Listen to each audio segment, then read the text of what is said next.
नमस्ते। आज चाहिँ मैले अनाउन्समेन्ट लिएर आएको छु। मैले एस्ट्रोलोजी पढाउने भएको छु। तपाईँहरूले 3-4 वर्ष अगाडिदेखि मलाई यति धेरै मेसेज पठाउनु भएको छ, यति धेरै कमेन्टहरू गर्नुभएको छ हैन टिकटकमा। कोर्स पढाउनुहोस्, तपाईँ पढाउनुहोस् भनेर मैले जहिले पनि डिनाइ गरेँ किनभने मलाई संस्कृत आउँदैन थियो। त्यो मेरो ड्रब्याक हो हैन, मलाई संस्कृत अझ पनि आउँदैन। तर मलाई साइन्स आउँछ। तर म एस्ट्रोलोजी पढाउँदाखेरि यस्तो चिज गर्न चाहन्थेँ जुन चाहिँ कसैले पनि पहिला गरेको थिएन हैन। नयाँ चिज हुनुपर्यो, एउटा इनोभेसन हुनुपर्यो भन्ने थियो। त्यही भएर मैले चाहिँ लर्निङ म्यानेजमेन्ट सिस्टम एलएमएस बनाएर त्यसको बेसिसमा चाहिँ एस्ट्रोलोजी पढाउने डिसाइड गरेको छु। यही वैशाख 1 गतेदेखि अप्रिलको 14 तारिकदेखि अब सुरु हुँदैछ नयाँ कोर्स। त्यसमा चाहिँ के हुन्छ भने तपाईँले पञ्चाङ्ग भन्ने देख्नु भएको छ है यस्तो। यो पञ्चाङ्गहरूमा चाहिँ हामीलाई चिना बनाउनको लागि एकदम फाउन्डेसन कोर्सेसहरू हुन्छ, मिनी पकेट साइज पनि पाइन्छ। मैले चाहिँ यो पञ्चाङ्गको कोर्सबाट सुरु गर्ने विचार गरेको थिएँ किनभने मैले पनि ज्योतिष पढ्दाखेरि सबभन्दा पहिला यही पढेको थिएँ। सबै पञ्चाङ्गहरू मैले कलेक्सन गर्दै गएँ हरेक वर्ष। जे छापिन्छ सबै चिज मैले सबै किन्थेँ, सबै राख्थेँ हैन। यो पञ्चाङ्गले चाहिँ के सिकाउँछ भन्दाखेरि सोलर सिस्टममा चाहिँ प्लानेटहरूको मुभमेन्ट कसरी हुन्छ, त्यो मुभमेन्ट्सहरूलाई चाहिँ कसरी क्याल्कुलेसन गर्ने र त्यो क्याल्कुलेसन अनुसार चाहिँ चिना कसरी भन्छ, त्यो पार्टहरू चाहिँ सुरुमै फलादेश गर्न रहर हुन्छ कतिलाई। म त्यहाँबाट सुरु गर्नु हुँदैन भन्छु हैन, र म आफू पनि त्यसलाई प्रमोट गर्न चाहन्न। त्यही भएर मैले सिकाउँदाखेरि कोर्स चाहिँ के हुन्छ त, एकदमै सुरुदेखि बिगिनिङदेखि भनेको तपाईँलाई एब्सोल्युट जिरो, तपाईँलाई चाहिँ एरिया अफ सर्कल पनि आउँदैन। सपोज मानौँ तपाईँ कमर्स पढ्नु भएको छ, आर्ट्स पढ्नु भएको छ, तपाईँलाई चाहिँ त्यही पनि ज्योतिष पढ्न रहर हुन्छ। ज्योतिषै पढेको मान्छे हुनुहुन्छ जसलाई चाहिँ साइन्सको एउटा न्युटन्सको ग्रेभिटेसनल फिल्डको बारेमा नलेज नहुन सक्छ, प्लानेटहरूको डिस्टेन्सहरूको बारेमा, भेलोसिटीको बारेमा, angular momentum, centre of gravity, सबै कुराहरू नलेज नहुन सक्छ हैन।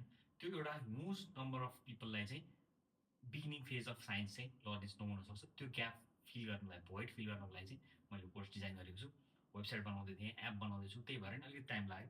अलिक मेरो इफोर्ट दिँदै पर्थ्यो। तपाईँले देख्नु भएको होला कति टिकटक बनाउन पनि भ्याइएको थिएन हैन।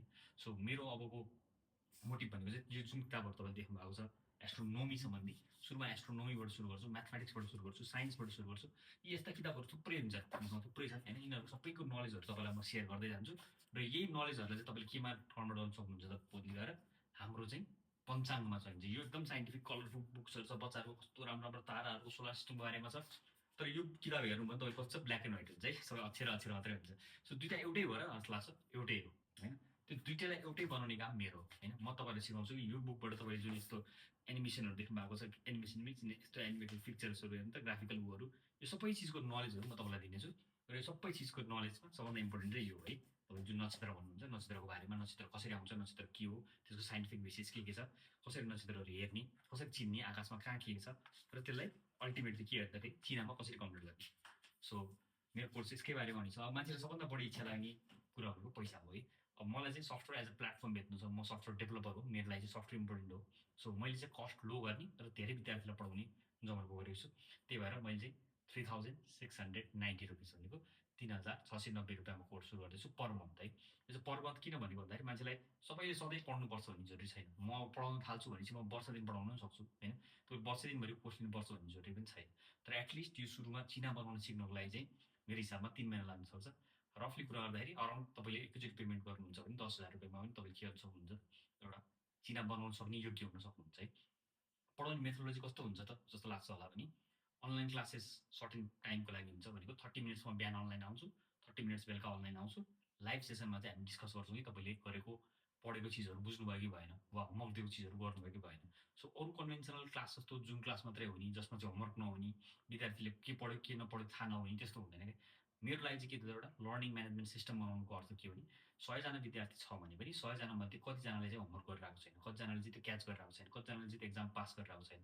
त्यो सबै चिज ट्र्याक गर्दै गएर मैले के देख्न सक्छु त, रियल टाइममा नै पढाउँदा पढाउँदै यो विद्यार्थीले चाहिँ बुझेको छैन, यहाँ अड्किरहेको छ भन्ने हो। अब मैले 3 महिना भनेर ड्युरेसन दिएँ होइन, अलिकति कम पनि लाग्न सक्ला बट अलिकति बढी पनि लाग्न सक्ला होइन। तर ओभरअल मैले फर्स्ट टाइम पढाउँदैछु, त्यही भएर मलाई सबै चिजको ठ्याक्कै यति नै लाग्छ भनेर भन्न सक्दिनँ। तर रफली त्यो हिसाबमा मैले कोर्स मोडल बनाइरहेको छु। 45-50 च्याप्टर्स जस्तो अराउन्ड भएको छ। त्यसको हिसाब गर्दाखेरि अब हप्तामा 5 दिन 6 दिनको हिसाब गर्दाखेरि पनि अराउन्ड 3 महिनामा चाहिँ सकिन्छ भन्ने मेरो रफली इस्टिमेसन हो होइन। सो होपफुली तपाईँलाई धेरै क्वेरिजहरू थियो होला, क्वेसनहरू थियो होला। कोर्स पनि मैले सबै अनलाइन लाइभ गर्दैछु। वेबसाइट अलिक डाउन थियो, त्यही भएर कति दिनदेखि त्यसकै लागि पुस गरेर आएको थिएँ। तपाईँ वेबसाइटमै गएर कन्टेन्टहरू पनि सबै हेर्न पाउनुहुन्छ कस्तो हुन्छ के हुन्छ भनेर। तर तपाईँलाई केही पनि थाहा छैन, ज्योतिषको जिरो हुनुहुन्छ भने तपाईँहरूको लागि चाहिँ एकदमै like this is the must have course हो। यो फलादेश गराउन सिकाउँछ होइन, तर फलादेशको लागि चाहिने एकदम फाउन्डेसनल कोर्सहरू हुन्छ। मेष राशि किन हुन्छ, वा कसरी हुन्छ भन्ने समेत आउँछ। ज्योतिषको पार्ट धेरै नै चिज आउँछ, तर सुरुमै फलादेश चाहिँ डाइरेक्ट नहुन सक्छ होइन। कतिलाई फलादेश मात्रै सिक्ने इच्छा छ भने maybe this course is not for you. जसलाई चाहिँ एकदम राम्रोसँग साइन्सको नलेज छ, maybe this course is not for you, but for everyone else सबैको लागि चाहिँ यो कोर्स एकदम इम्पोर्टेन्ट हुन्छ यदि तपाईँ ज्योतिष पढ्न चाहनुहुन्छ भने र चिना बनाउन जान्न चाहनुहुन्छ भने। सफ्टवेयर मैले बनाएको छु, सफ्टवेयरबाटै चिना बन्छ भने पनि के हुन्छ, सफ्टवेयर कहिले कहिले रङ हुनसक्छ, वा रङ भयो भने के कुरालाई चाहिँ प्रायोरिटी दिने, दुईवटा सफ्टवेयरमा बेग्लै बेग्लै एन्सर आयो भने किन चिजलाई चाहिँ कसरी आयो भनेर बुझ्ने। होइन, म एज अ सफ्टवेयर डेभलपर भइसक्यो भएर ज्योतिषको सफ्टवेयर कसरी कसरी बन्छ समेत भन्न सक्ने मान्छे हो। होइन, सो त्यो हिसाबमा पनि तपाईँहरूलाई नलेज हुन्छ कि यो सफ्टवेयरले कसरी काम गर्छ, कुन सफ्टवेयरले कसरी डाटा लिएर आउँछ, कसरी देखाउँछ। तपाईँलाई एउटा म एउटा देखाउँछु, यो पनि के हो त, कलेक्सन अफ पञ्चाङ्ग हो है। यो चाहिँ 100 वर्षको सबै भइहरूको इन्डियाको हो। यो चाहिँ इन्डियाको पञ्चाङ्ग छ, त्यो सबै मैले अहिले देखाएको नेपालको पञ्चाङ्गहरू हो। यी सबै कलेक्सनहरू छ मसँग।